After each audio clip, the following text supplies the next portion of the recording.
It's a Friday edition of Cards Hub 365, powered by Gray Bar here on Sports Hub STL. It's a Friday. That means Ryan Fagan is in with me. I'm Joe Roderick for the next, however long we want to go here on Sports Hub STL. I got some time too, talking about the Cardinals spring training, which tonight, their first night game of spring training. Later, they got to get used to under the lights, a little Friday night affair in Jupiter this evening. I always loved night spring training games. I don't know what it is about them. It's great to during the day too, but like as you see the sun go down and it starts to, it's Florida and Arizona, so it doesn't really get cool, but right. It's a good time. I just feel it feels a little different. So I don't know. I saw complaints the other day of Arizona, how cold it was getting there this past week. Yeah, that's, what was it, 50? It's hard to feel too bad for them. The Cardinals will play this evening as then I think another off day or another evening game Monday, because I know we're going early again on Monday with that. But instead of anything on the field, because we saw Sonny Gray start this week, we've seen some other roster moves be made. The Jordan Walker injury, we've talked about a lot of it so far this week. The one thing that you're not hearing about, and I kind of wanted to dig into it a little bit today, and the big move, the big announcement from the offseason was that Willson Contreras was going to be moving from catcher to first base. Right. One of the, again, on a national level, I feel like something that hasn't been discussed at all, almost. I think on the national level, and having done it for a long time, right, you only have a certain amount of bandwidth for teams. And nationally for the Cardinals this year, it's been Nolan Arenado, and that's it. Like nobody outside of St. Louis cares much about anything about the Cardinals except for whether they're going to trade their future Hall of Fame third baseman. So a lot of other storylines kind of get swept under the rug, and I think this is a big one. Contreras has the chance to make the type of offensive impact he's never been given the opportunity to do. And I think it makes it kind of fascinating to me. And you're just saying that from the aspect of he doesn't have to worry about sitting back there calling a game and handling a pitching staff and sitting in on those meetings and everything else that he has been required to do over the year that has made him one of the top offensive catchers. But you still have to add that aspect onto the game every day. Yeah, it's almost been a qualifier, and I don't want to say this the wrong way, but as you said, he's been one of the top offensive catchers, right? Catchers being the key word there. Could he be one of the top offensive players in the game? I think he has the ability to do it, but we haven't seen that. I wasn't in spring training like you were, so I haven't had a chance to talk to Contreras, but when you read some of the quotes, he sounds so relieved not to have scouting reports and all these things kind of hanging over his. And as I was reading, John Denton from MLB.com wrote about it a couple weeks ago, and I was reading it. It reminded me of times like in life when we feel like there's a lot of stuff going on. Like, I just need a break. I just need to get through this, and then I can get done, and I'll have a clear head, and I can focus on the things I want to focus on again. It feels like that reading that from Contreras. Like he doesn't have this stuff hanging over his head that is always there, and he has to be good at these things. Now that he's not reading scouting reports, he's not doing all these extra meetings. Obviously there's a lot of extra work that goes into playing first base and learning a new position. There's no doubt about that, but I don't think it's the constant every minute of every day type of thing that he's dealt with as a catcher. He sounds like he's a person who is invigorated with all this free time he's going to have. And you think back to look at some of the issues when his first year in St. Louis. There was very early on, there was talk of we need to put him in the outfield. Like, what do we need to do with him? Where is he not meshing with this pitching staff? And then you hear all the reports from Chicago. Oh yeah, he wasn't that great of a catcher anyway. Right. He was here for his offense, and that's something he doesn't have to worry about that anymore. Yeah, and people will say, he played DH. He's done that, but he's never been a DH. Like, there's a difference between he has such a good bat. Most of the time catchers, you get an off day, you get an off day. For him, it was, hey, you don't have to put the gear on today, but we still would really like you to bat middle of the order for us. Yeah, and it's different having, even if you extend it where you DH 3 or 4 times in a row, it's still different knowing that you're going to, and in his case here, he was kind of taken out of the catcher's role, and they're like, you're going to do these other things. Yeah.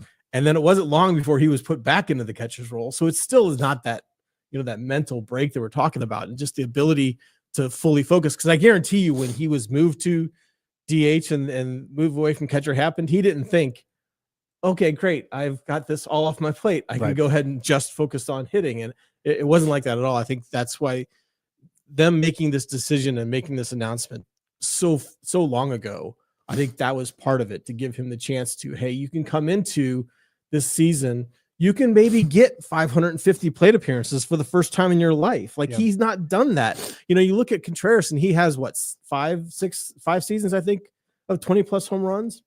Looking at it now, 17, 19, 5 seasons. 5 seasons, yeah. And he's had more than 500 plate appearances one time. I don't even have plate appearances. Yeah. Plate appearances. Yeah. This is a guy, if he gets 600, 625, I mean, it's not crazy at all to think he could be in a 30 home run guy, 35 home run guy. I mean, who knows at this point? Looking at, the offensive side of things, if you go through and just last year, I have up, the numbers of the first baseman from last year, all of MLB, and then you look at what his numbers were. He only had 301 at-bats last year, only played in 84 games due to all of the injuries he had, but hitting 262 there, I mean, that puts him up there again. I mean, that's better than almost all of these top first basemen that you see in baseball. When you look at the guys with the qualifying with the most at-bats, I mean, Luis Arraez is just, you could sit him anywhere in the But he's field. a different world. He's a different kind of hitter, though. But if you look outside of that, I mean, Pete Alonso, Matt Olson, Paul Goldschmidt, Jake Cronenworth, Yandy Diaz, like, those are guys that he's better than offensively. And those are some of the first baseman that you hope he's getting in there. As you said, the 550 mark for plate appearances for at bats. If he can get there, he's in a conversation with those guys. Yeah. And part of it too is, you wonder if he's got more time. I mean, what is he going to choose to focus on, right? Is he going to choose to focus on mashing the baseball? Is his goal, I know he said he doesn't have a number in mind, but is his goal to get to a certain number of home runs, or is it his goal to use some of this extra time he has to refine his swing a little bit, to work on his batting eye? I mean, his strikeout percentage isn't crazy, of what, like 26% last year, 24% for his career. That's pretty good. But if now he's got time and can dial that down a little bit while increasing the walk rate, which he did a good job of doing last year, I mean, I think, we talked last week about this being a year that Brendan Donovan could show what he's got, right? Can show the type of player he can become. I think this is the year for Contreras that he can show everybody the type of offensive player he can be. You hope that things go well at first base. There are going to be hiccups. You would think a guy who's gone as a catcher and is used to catching short hops and wicked curveballs and nasty sliders and splitters that dive into the ground, that he's used to picking those. Maybe that would be good for the reaction time at first base. We'll see. It's a different world. I know he's been working hard on it, but we'll see. If you look at it, and just kind of throwing out a comparison here, and you want to talk about best offensive first basemen in baseball, if we go all the way to number 7 at Luis Arraez, so it's Vlad, Bryce Harper, Pete Alonso, Matt Olson, Freddie Freeman, Josh Naylor, Luis Arraez. I guess probably throwing a guy like Christian Walker into there, especially with the money that he just got paid too. He's wildly underrated. Still. But you look at that, and you look at, if again, I'm going back to Wilson's 2023 season, 125 games that year, 200 total bases. Yeah. Again, 428 plate appearances. You add 70 more at bats. You add 70 more at bats.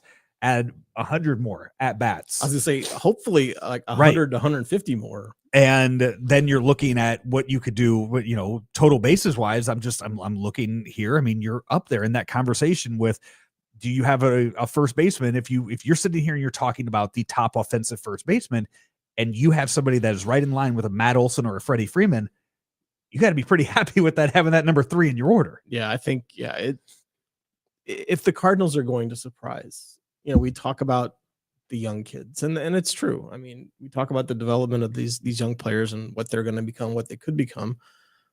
I mean, if the context is providing a surprise run at 500 or a surprise run at the wild card, or even the division, because what's it going to take to win the division again? If let's say a surprise run at 85 wins. That involves Willson Contreras hitting 35 home runs with an 875 35 OPS. home runs? 30, 35 with it. And the home runs aren't as important as, like, you're talking like an OPS plus of 140. Right. An OPS of, 890, 900, Mhm. something like that, along those lines. And that's more important than the actual home run Career number. high OPS for Willson Contreras, 888. Yeah. And there's no reason he can't do that. Did that again. in 2019, had 24 home runs that year.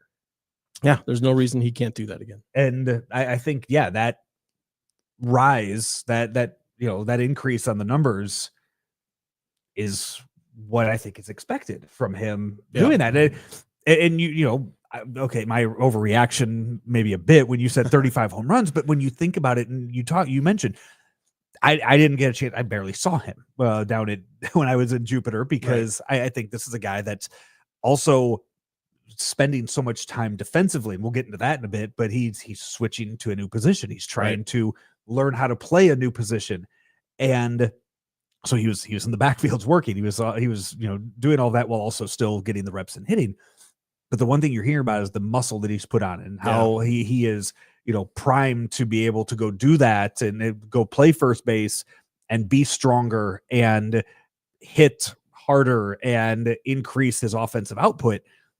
So I think, rising up to 30 or above is definitely something that I think you look at and you say, okay, that's something that should be feasible and should be, asked of him. Now Busch Stadium's not the greatest place in the world to Right. jump a home run total like that, but just looking at what he's done. I mean, he hit those 24 when he was playing his home games in Wrigley, and who knows how many of those were with the wind blowing out. I mean, but that's why I say, I'm more looking at some of the other numbers that just show, like, I mean, you look at his baseball savant page last year, right? You look at it and it shows, I love the baseball savant pages because they'll show like StatCast data, and they'll show, and they make it easy for folks that you can see if it's in the red, it's good. If it's not, he's up at, his barrel percentage is 79%, his average exit velocity is in the 86th percentile. He's in the red in a lot of those categories that show that he's making good. Is that overall? So is that overall baseball numbers, or is that that's not just catchers that is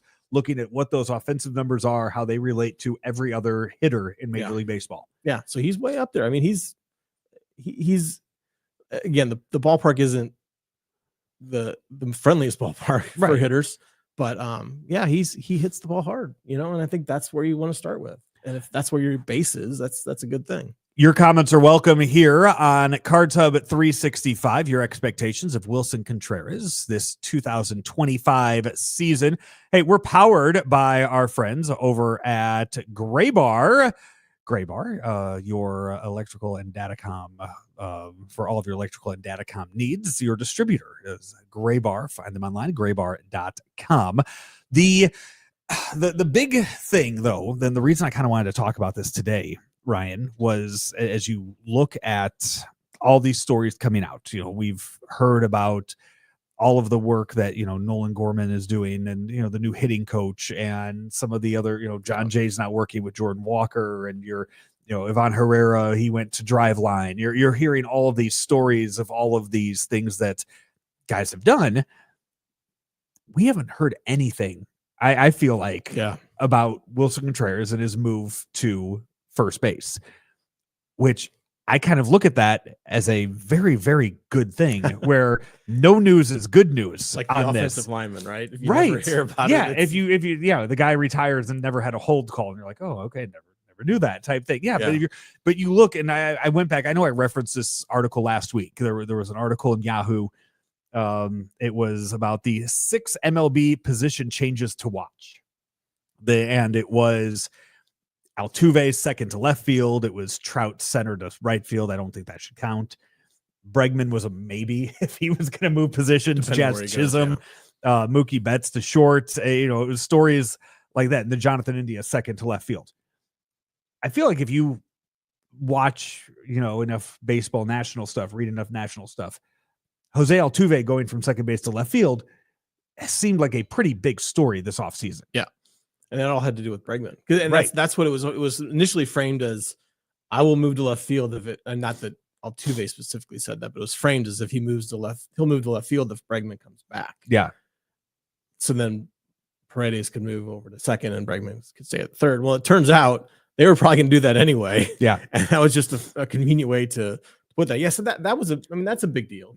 It is. And I go back as someone who did the national perspective for a long time. I mean, there's only so much bandwidth, right? And I think that that's probably one of those things that slipped under the cracks, even though the change out of catcher, which is one of those anchor positions, to first base is a big deal. And if that was something that happened with a different franchise, and I'm not just saying like the Yankees or Dodgers, but a different franchise, it would be a very big talking point, I think. And it also would be a bigger talking point if Paul Goldschmidt had been coming off his MVP year, right, as opposed to the year that he came off of last year. So when you and then same, because again, going catcher to first base, that's again, you and I both agree that's a big deal. Like that's a big change. A lot different than going from center field to right field. Like that's a natural progression for a guy as he gets older. Still tracking fly balls, right? Right. Yeah. Same even, I mean, the Jazz Chisholm one from third to he's played all over for that. The Jonathan India story, I think, will be a big story if the Royals are good. And you look at former rookie of the year, and his biggest contributions to that team is going to be batting around Bobby Witt Jr. Like that's they're more looking at that and how he's going to help elevate. Curious. I'm not sure he's going to be the savior they hope he's going to be. We'll see. It's a very he's a good guy to have in the club. Yeah, it was a very safe move to make. Yeah, I think for that. But when you look at the move that Willson Contreras is going to be making, like I think that's one of those where the hope is that the numbers all go up, and you kind of look at it and you go, oh shit, well he moved positions. No wonder those put him in there now, and you put him in that conversation with the names that I already mentioned, who are all-star caliber guys, all in the National League. When you look at that, I mean, it makes it a lot tougher to be looked at for that, but I feel like the numbers that you just gave too are things that he could put himself up there in the National League as one of these top tier first basemen. When you look at the competition he has, can he get up there in the same conversation as a Bryce Harper or Pete Alonso when it comes to offensive output? And it's the catcher to first base move is one that's been done many times. I mean, you think about Joe Mauer when he had his concussion issues. He moved out from behind the plate and he went over to first base and played many years there. Johnny Bench is another guy that did it a little bit. They're not all like Joe Torre and Todd Zeile where they go from catcher to third base. That doesn't happen so much. Biggio. Biggio, he went from catcher to second base to outfield. Yeah. I don't see that quite happening. I don't see a 245 pound second baseman anytime soon. Get that production out of second base would be cool. I think though, not hearing anything about it and you do have, and this isn't some camp where they kind of look at it and go, oh, baseball's starting. Well, okay. This is in St. Louis where you have a ton of media down there for the entirety of spring training. And I have yet to really see the only story I think I've seen, Brendan Schaefer wrote it for us, was Alec Burleson having to do push-ups for errors he made at first base. And so if that's the one that we're looking at, okay, you know what? If it was Willson Contreras having to do that, then I think that you go, oh no, can he not play there? But no, you're not seeing that. You're not seeing those stories out of it. And I mean, we talked about this last week. Spring training stats mean very, very little. Right. He's hitting 500 though. He is. Like you'd rather be hitting 500 than 100. Mm-hmm. And the home run he hit the other day was a blast. It wasn't like pulled down the line that barely snuck over the fence. It was a legit shot. And I think it's been a good start for him. And because it's flying under the radar, that's kind of how it's been a good start. Mm-hmm. Now I think if he's still doing these types of things and playing well and showing progress at first base, when we get towards the last week of spring training, that's when you're going to start to see the pieces that say, hey, and even nationally, because, I think, because he played for the Cubs for such a long time, he was part of that 2016 World Series championship team. He still has that name recognition. And that's when you'll see more people start to say, hey, this guy could be in line for a really big year. And they want to be able to say they saw it first. They said it first, even though I will back you up to say that Joe Roderick's the one that brought up the Contreras monster season first. So I'd love to see it. I'd love to that's one of those things that I think when people or when fans are worried about what the season might look like this year, I think that's one of the kind of go, okay, calm down a little bit. You know, this could help. This is not going to be 100 loss team, because I think you do have the pieces in place like this.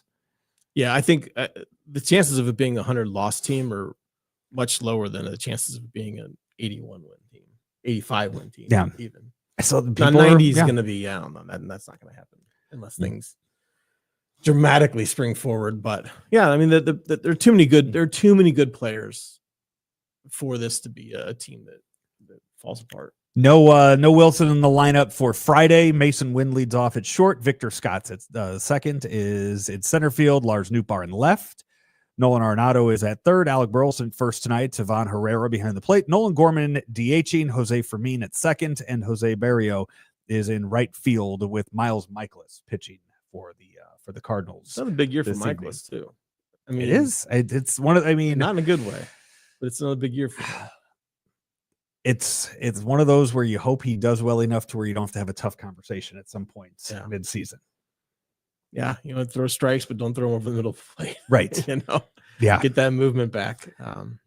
It'll be interesting to see, because I mean, he can go out there and give you innings. He can be a contributing piece to a team that avoids 100 losses, but he has to be better than last year. I know you're a big baseball card guy. Cardinals came out on their socials with fake baseball cards the other day. Nice. I don't know if you've had a chance to see this yet. It was pictures of them as children. I did see that. Yes. Yeah. So it was what their fake baseball card would look like. They took terrible pictures of them or baby pictures of them and told them that was what their card was going to be.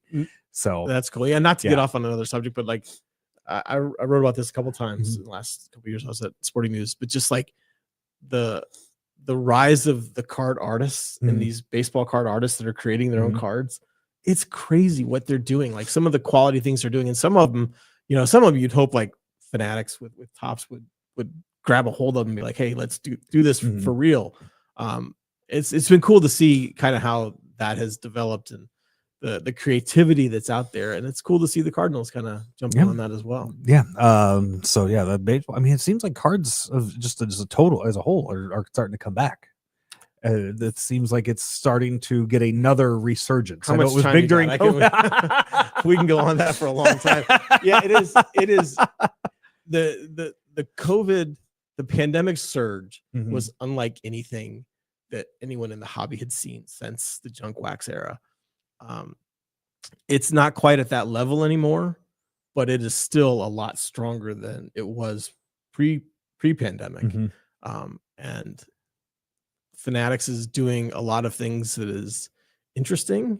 They're doing a lot of things that are driving the average collector crazy. And the next step after you drive the collector crazy is you drive them out.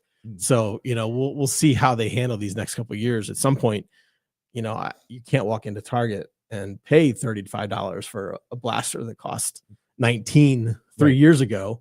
But yeah, it's an interesting time.